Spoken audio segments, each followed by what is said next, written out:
Mgbakọta ụmụ akwụkwọ ruru narị abụọ nakwazi 50 yanakwazi ndị ọzọ dịgasị iche iche bụ ndị nke natara onyinye ịgụ akwụkwọ n'efu site n'aka ụlọ ọrụ IGAHF Health and Academic Foundation ma bụrụ nke mere ya mgbakọta ụmụ akwụkwọ narị 6 nakwazi 70 ndị nke nwetagoro ya bụ onyinye ịgụ akwụkwọ n'efu site n'aka ya bụ ụlọ ọrụ. Ya bụ ihe mmemme bụzi nke mere n'oge ọgbakọ nkụzi achịkọbara maka agụmakwụkwọ yanakwazi inye onyinye nkwanye ugwu site n'aka ya bụ ụlọ ọrụ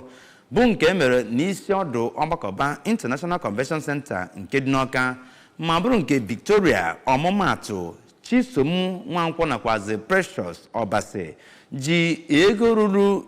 $300 nakwazi 50 yanakwazi igwe omentanimo a na-ebu n'ụkwụ nke mepụtara ọhụrụ ugbu a wee na maka mmemme bụ nke ha mere na ule bụ nke eji wee na-abanye ụlọ akwụkwọ ka onye nta akụkọ anyị bụ Queen Anibogo ga-ewetara gị akụkọ maka nke a.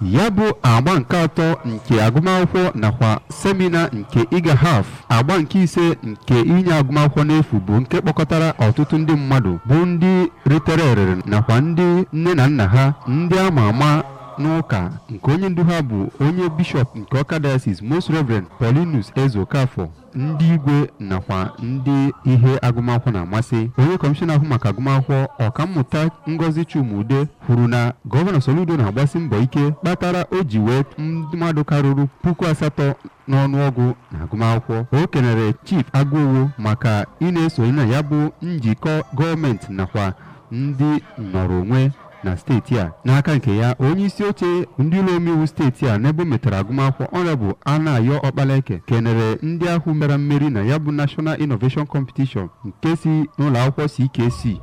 tokwa Chief Agụowo maka ịkwado ha. N'okwu nnabata ya onye isi oche nke IGAHAF Gloria Abanihe kọrọ na otu ahụ bụ nke ewepụtara iji wee nyere ụmụ akwụkwọ nwere mmasị ịgụ akwụkwọ aka ka ha nwee ike mewapụta ebumnobi ha. Dị ka ọ na-awa ọjị na mbụ, onye eze ọdịnala nke Nnibo Eze MC Ngene toro ya bụ Chief Agụowo maka ọrụ ọ na-alụ n'ebe dị iche iche. N'okwu mmechi ya onye chọpụtara ya bụ Foundation Chief Ignatius Agụowo kwere nkwa na ọ ga-aga n'iru na-akwado gọọmenti steeti a ma kene ndị ahụ litere ya bụ erere. Otu n'ime ndị ahụ litere ya bụ erere nwaada Faith Ifeọma n'aha ndị nke ọzọ toro onye ahụ nyere ha nkwado ma kwe nkwa na ha ga-aga n'iru imepụta ihe eji maka ya wee nye ha ya bụ nkwado. Inye nzere nyegara ndị nwetara mmeri na ya bụ ihe mmemme dị iche iche nke otu IGAHAF na-achịkọba bụkwa ihe pụtara ihe na ya bụ mmemme.